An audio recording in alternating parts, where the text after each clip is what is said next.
At Maverick Public Relations, growing your influence is their specialty.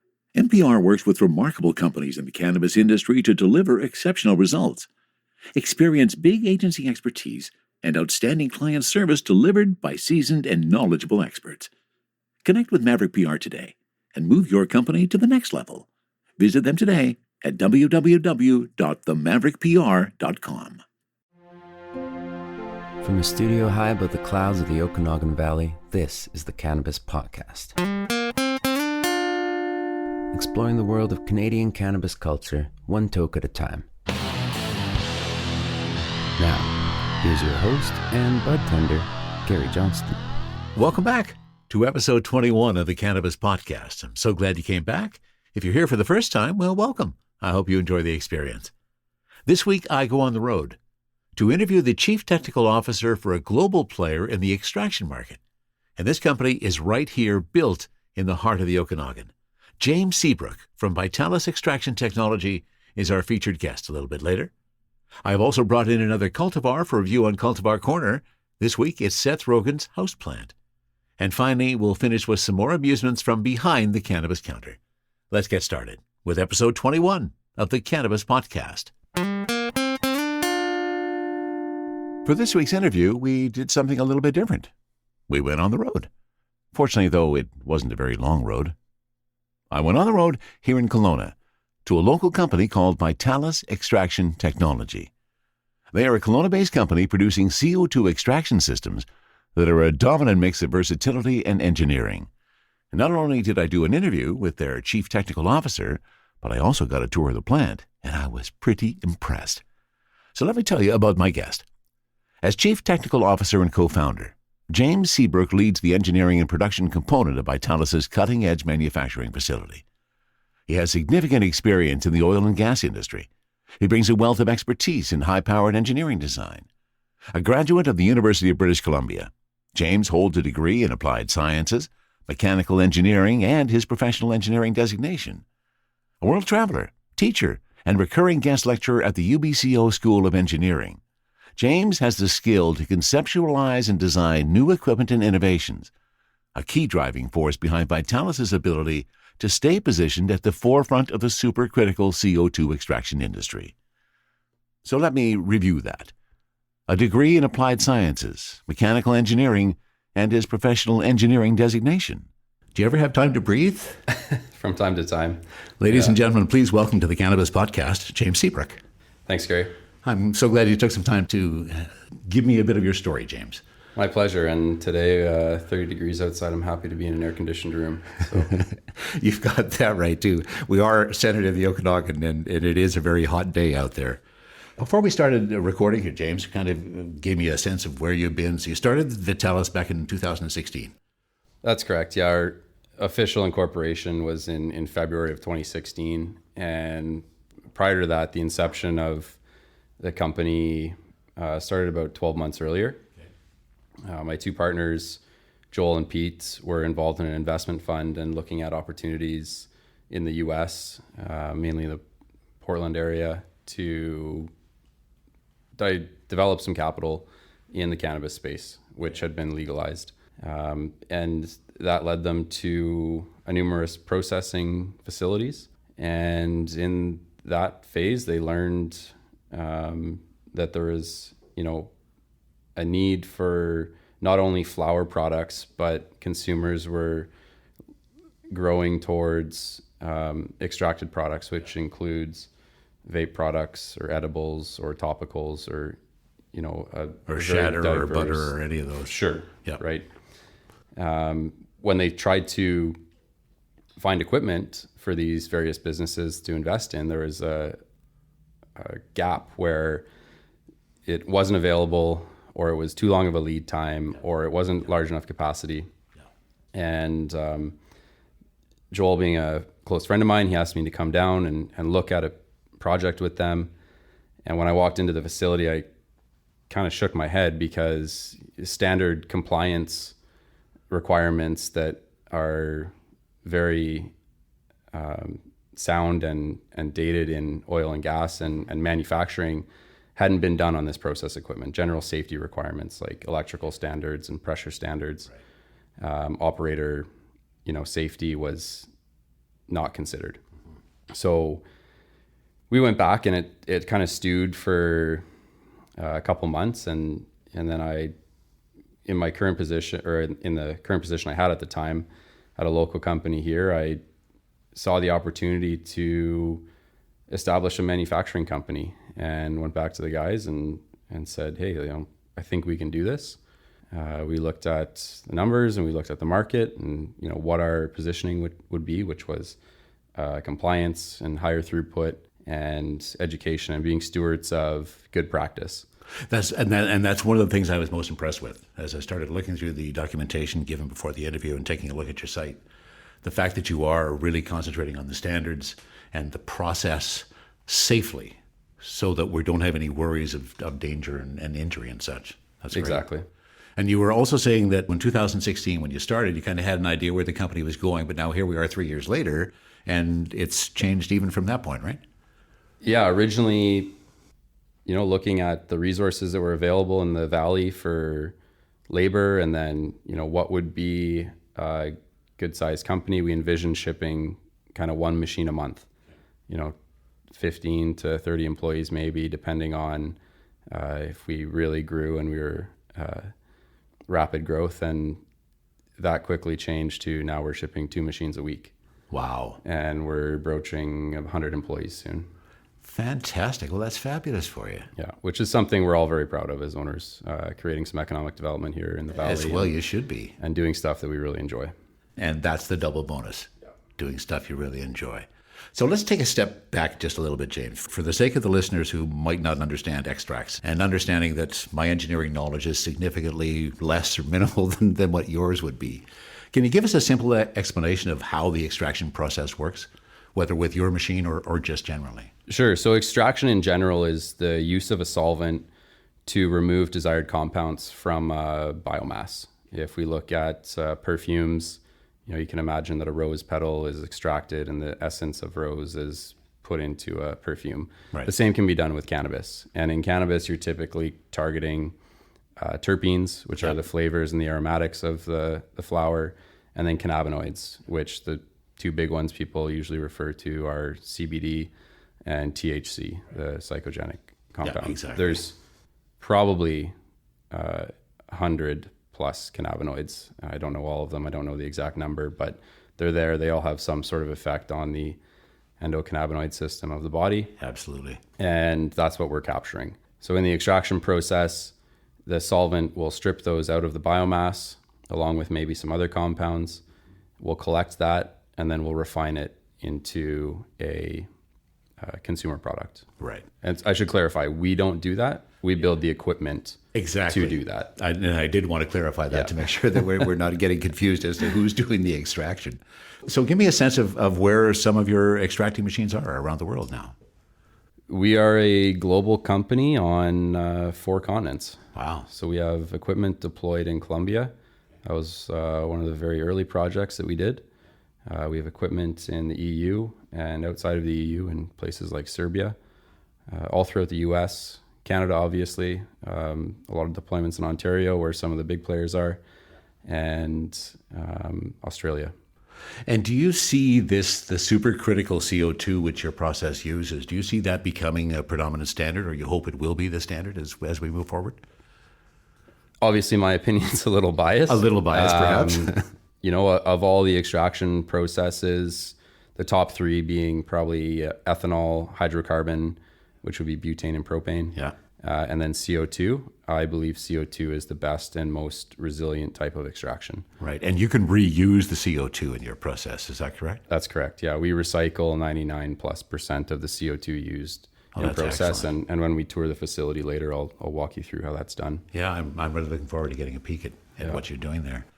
The extraction process you've defined, I'm curious, James, was there a moment when you made the transition from oil and gas and all your background in that where you had that idea of we can take this knowledge, we can take this technology, apply it to this other thing, and I think I have the way to do it, as in your supercritical CO2?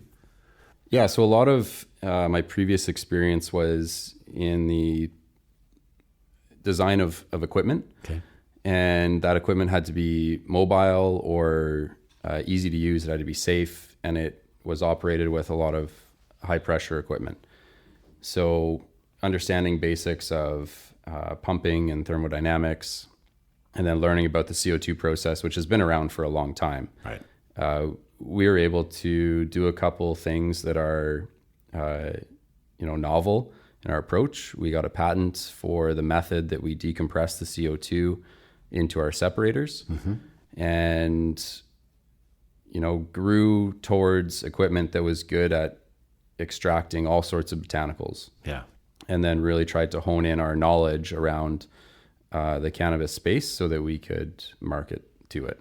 And so, needless to say, you are eager to see the cannabis laws continue this year as we come to the end of 2019, when all of this stuff becomes legal in the Canadian market. Yeah, it's exciting. The prospect of edibles and concentrates in Canada is, I think, good for consumers in general, because it provides an option that I think new users gravitate towards. And what we've seen in more developed markets like Colorado, consumption can be upwards of 70% through extract, whereas flower is kind of a declining trend. Not having edibles available to the consumer will probably lead to at-home production. As it already is. Which is not safe or not great, and can lead to unintended consequences. Yeah, absolutely. No, it makes total sense. As you look at what's happening with your extraction pieces, where do you see the real benefit for the cannabis consumer out there right now? How is your equipment going to benefit them in the future compared to others? So comparatively to other solvents, CO2 is natural, right? Our body produces it. It's safe. When equipment is designed properly, which what we do, we have an engineering team of almost 10 people. Of course. There's very little risk to the process, and the products that come out are of extremely high quality. We're looking now at new markets in Europe, where the good manufacturing process, or GMP, is going to be a requirement for equipment.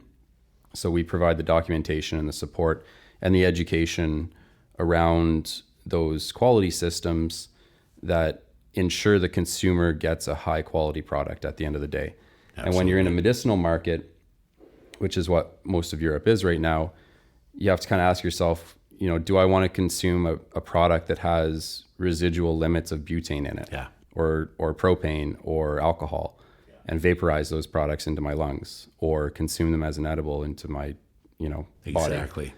I personally don't, which is why, if I was a consumer and I'm looking for products, and I hope that, I don't know the legislation very well for Canada, but I hope that it's a requirement that products are labeled how they're produced, because it's important to me. Yeah, too.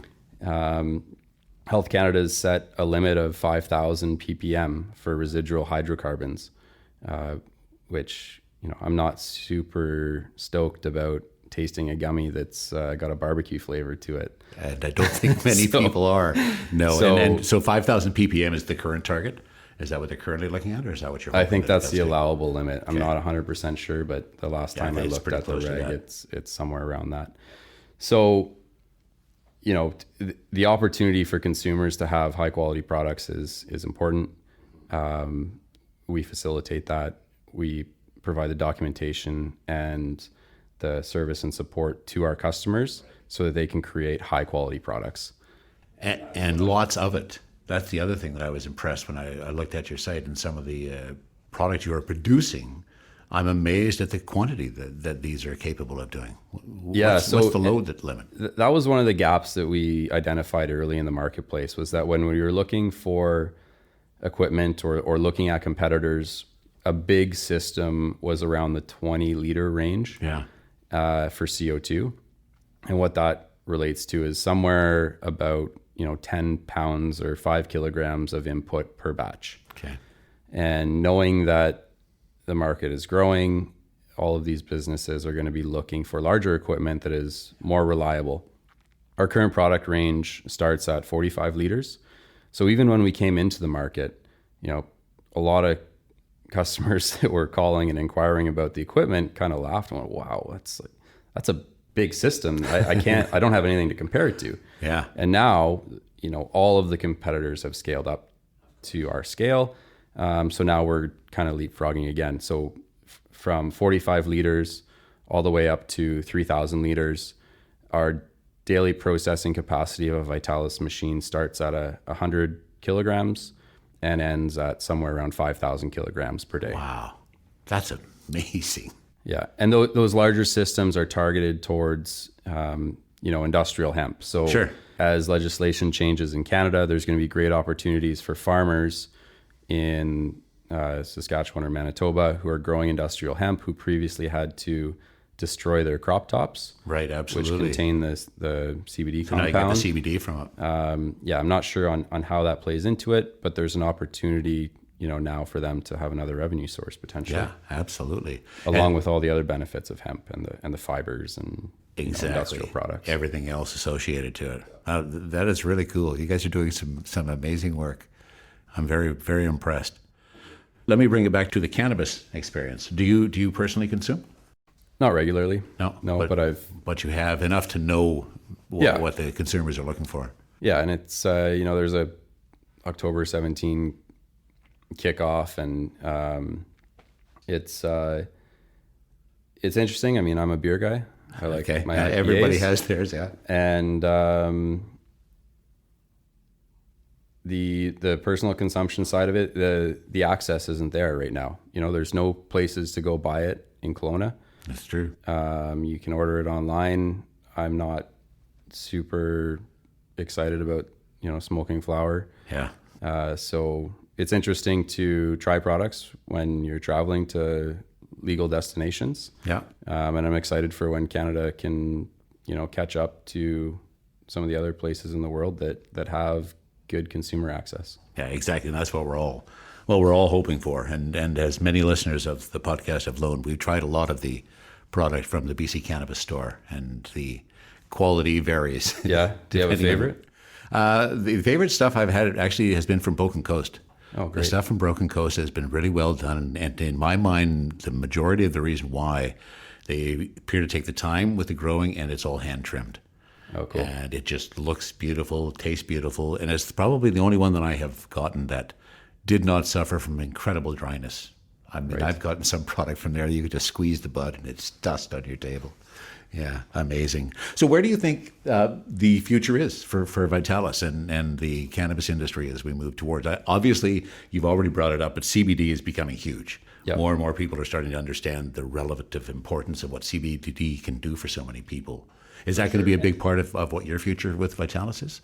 Absolutely. I mean, we want to support, the science. We want to support the companies that are doing good research, and we want to facilitate the large scale extraction companies. So, our goal is to really be stewards of the industry, and help through the education process and provide high quality equipment that can operate efficiently, and be the leaders of that space Exactly. on a global scale, so that when, if you're going to expand your business, which we see a lot of the big Canadian LPs doing and looking into other markets, we're there to grow with you and support those organizations. Excellent. And so that's your market. It's the people that are looking to do the extractions. That's the world that Vitalis is playing in at this point. It is. And it's not only cannabis. Yeah.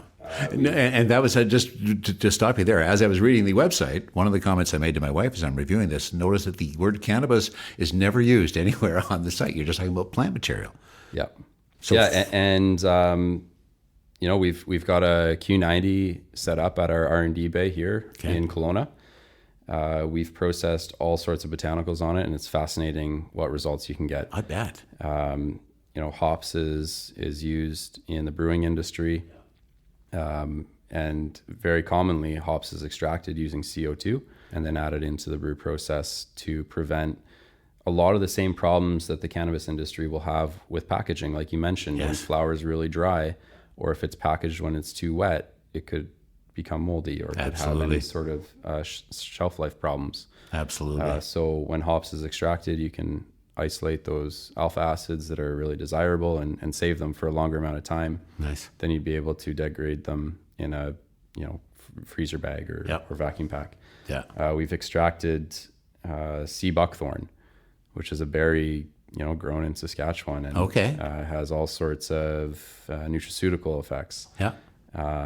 Lavender, thyme, mint, oregano, anything that you can think of as a valuable botanical product can be extracted and processed. And a lot of what you mentioned is sharing a lot of the same terpenes as cannabis. Little wool from lavender, for example. Exactly. Myrcene from the hops. Yep. Yeah. We're also now, playing with other types of applications where, for example, soy extract, removing the fat only so that there's a powder left over. Nice. These are all things when I alluded to before, the business is not what I thought it was going to be. Yeah. There's this whole other realm of products that are really exciting that is taking, it's providing us with a runway of research for what else can we do with this equipment. Very, very cool. And it sounds like it's a very long runway. Yes. Yeah. You haven't seen the end of it yet. No. Yeah. Excellent. Well, fabulous, James. I'm so glad that you took a few minutes to have a chat with me. Any final words on what people can look forward to seeing from this company in the future? We participate at a lot of the trade shows in Canada. So if you ever have questions, feel free to come see us and ask. Like I said, we're based in Kelowna. If you're a cannabis operation, always welcome to come tour the facility and learn what our team has to offer. Nice. We have a great team. Everybody's friendly and knowledgeable. Yeah. And if you're not in the cannabis industry and you're interested in extraction or potentially what could be done, come talk to us. We'd be happy to learn about, where we can add value. And it looks like you can add value to a lot of different industries. Yeah. Yeah. Very Absolutely. cool, James. Well, I'm so pleased that you've shared some of your technology with me and some of your thoughts and ideas. And thank you for appearing on the Cannabis Podcast. Thanks very much for coming out, Gary. Are you ready for liftoff? Don't miss Canada's #1 cannabis conference and trade show, Lift & Co Expo, coming this May 12 to 15 to Metro Toronto Convention Centre.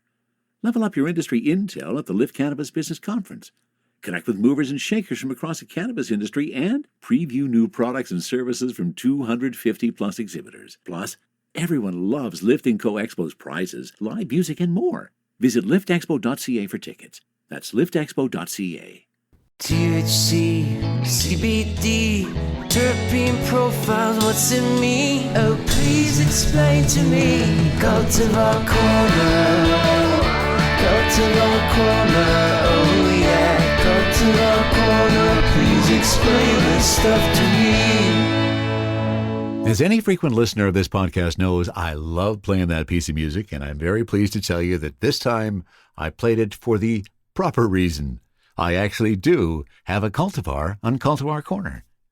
I went back to BC Cannabis stores this last week, and I ordered what they had as one of their specials. They called it a BC-only strain.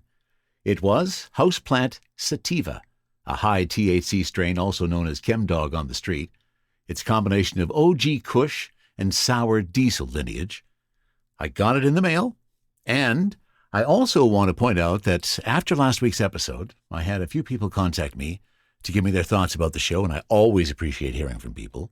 And I do want to give a couple of shout-outs. First to Natasha, who's working at a cannabis dispensary in Saskatoon. Hey, Natasha, thanks for letting me know that you enjoy the information we're giving you here each week. And a special shout-out to RT, and RT goes by, let's see, what was it again? It was a very cool name, Organic Leafy Greens.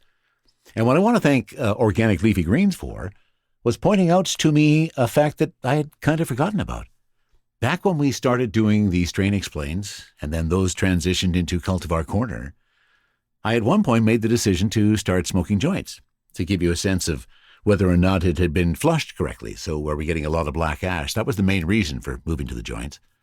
I'd never intended to make it exclusively joints, but as Earthy Leafy Greens pointed out to me, that's what I had done. I haven't done anything with the Mighty for a number of different episodes. So I thought it was time to rectify that. With this week's Cultivar Corner dealing with Houseplant Sativa from BC Cannabis stores, let me give you the lowdown on what this is, and I'm going to be featuring some explanation from the joint perspective and back to the explanation from the Mighty perspective. So the Mighty is all powered up, and ready to go. Let me give you the details. This is a product produced in Ontario. The brand is Houseplant. Interestingly, because it was pitched as a product only available in BC, but that's obviously another discussion. The street name is ChemDog. It is a sativa dominant. The THC range is estimated at 19 to 21%, and on this particular batch, the total THC is 20.3%. THC, or rather CBD, again, less than 0.05% of that. Method of consumption, guess what? It's going to be inhalation, either by vaporizer or by joint. It was grown in a hybrid greenhouse, and it was hand-harvested. Now here's where the disappointment comes back in. You've heard me mention before on the strains that I had picked up from BC Cannabis stores that there seems to be a bit of a problem with the dryness of the product. And I am afraid I'm the bearer of bad news once more. As soon as I popped this container, the smell, okay, first of all, the terpenes that are in Houseplant sativa are caryophyllene and myrcene, the two most dominant terpenes, and they, according to the write-up, give Houseplant sativa its robust, earthy, spicy aroma. And if only it had been spicy and earthy. I'm sorry, but this is just musty. This just smells like old dirt. I'm really not getting a lot of real satisfying spicy aromas out of that. And once more, I also have to tell you, I've taken a bud out of the jar. I've popped a little bit off that bud. I'm now holding it over my table, squeezing it with my fingers, and it virtually turns to dust in my fingers. When was this packaged, you may say, based on what I've just told you about it? Actually, this was packaged on March 11th of 2019. So this isn't even 2 months old yet. Smells very musty. Crumbles like it's musty and dry. I guess it's time that we gave this a sample and see what it does to the head perspective and how it tastes. And that's another reason I wanted to reintroduce the Mighty, was to get back to how cannabis tastes. And it is now just firing up, almost to temperature. And once it hits that magical moment, we'll give this a puff on the vaporizer. There you go. There's the double beep. And this is Houseplant.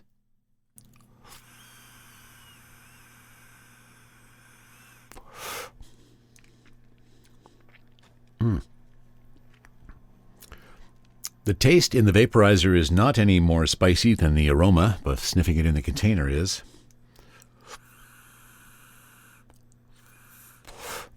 It quite honestly just tastes like dirt. Let me fire up the joint for the secondary test. Lighter is engaged, burning the end of the joint, and now we begin to haul on it.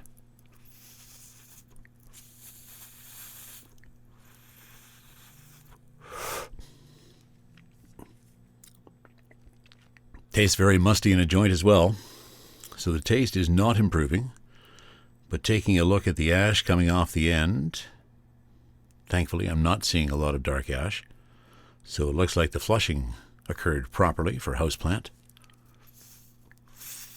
Now this was a strain that there was some noise about Seth Rogen being associated with this plant, or with this particular strain, and by the way, I haven't told you, Houseplant is by Cannabis Growth Corporation, probably not a surprise. And I also have to say the packaging, you've heard me talk about packaging before, and the packaging in this case was really excessive, because not only was it packed in a container that, I'll give them the fact that the container is just marginally larger than it needed to be, but it was the marketing packaging that came along it. So there was 2 additional boxes, 2 paper cardboard boxes that this was wrapped in, one just so it sat in the middle of the package, and the other was like 3 times as tall as the actual package. There's a lot of improvement we can make in the packaging of cannabis in this country. Now, after having had a couple of hits on the vaporizer, a couple of hits on the joint, and I'm waiting to see exactly what the experience of Houseplant sativa is, I've kind of delayed getting high today, leaving this afternoon as one that I was going to put the podcast together. And the first thing I wanted to do was to get high, and that always gives me the impetus to do the best I can for the show. So I'm really hoping for good things out of this. And I realize now I've been talking for about 7 minutes, smoking for probably 4 of those minutes, inhaling as I usually do, and it must be a real slow climb. I'll let you know later on in the episode if I have started to feel much. Right now, I'm not feeling a ton. Let me get the miter back into business, resurrect that, get that back up to temperature, and let me take a couple hits off that. I'm not sure I'm going to be giving this a really high score, especially when you consider the fact that, once again, I decided to just get something based on the image it was presenting, not worrying too much about the price. I should have. Because I got 3.5 grams for $39.99. And then, of course, because I got it from BC Cannabis stores online, I had to pay for shipping and stuff on top of that.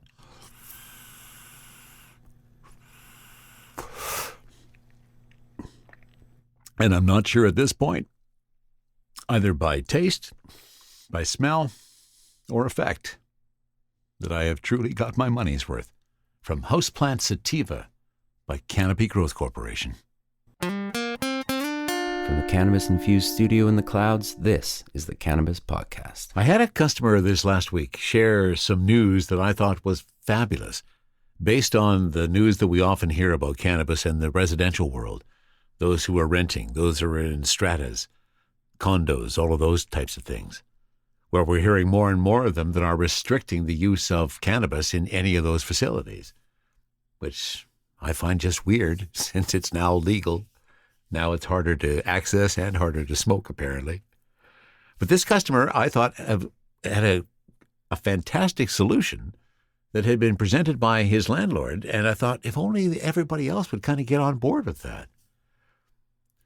When we try to hand a receipt to many of the people who come in to purchase cannabis, it's like we're handing them a piece of plutonium, and they don't want to touch it for some reason. I don't quite get it. But this particular customer, he always asks for a receipt. And he mentioned the other day why that is. And it's because his landlord allows him to smoke cannabis in his apartment as long as he shows her a receipt to show that he paid for it legally. Simple. What a brilliant solution. Landlords, are you listening?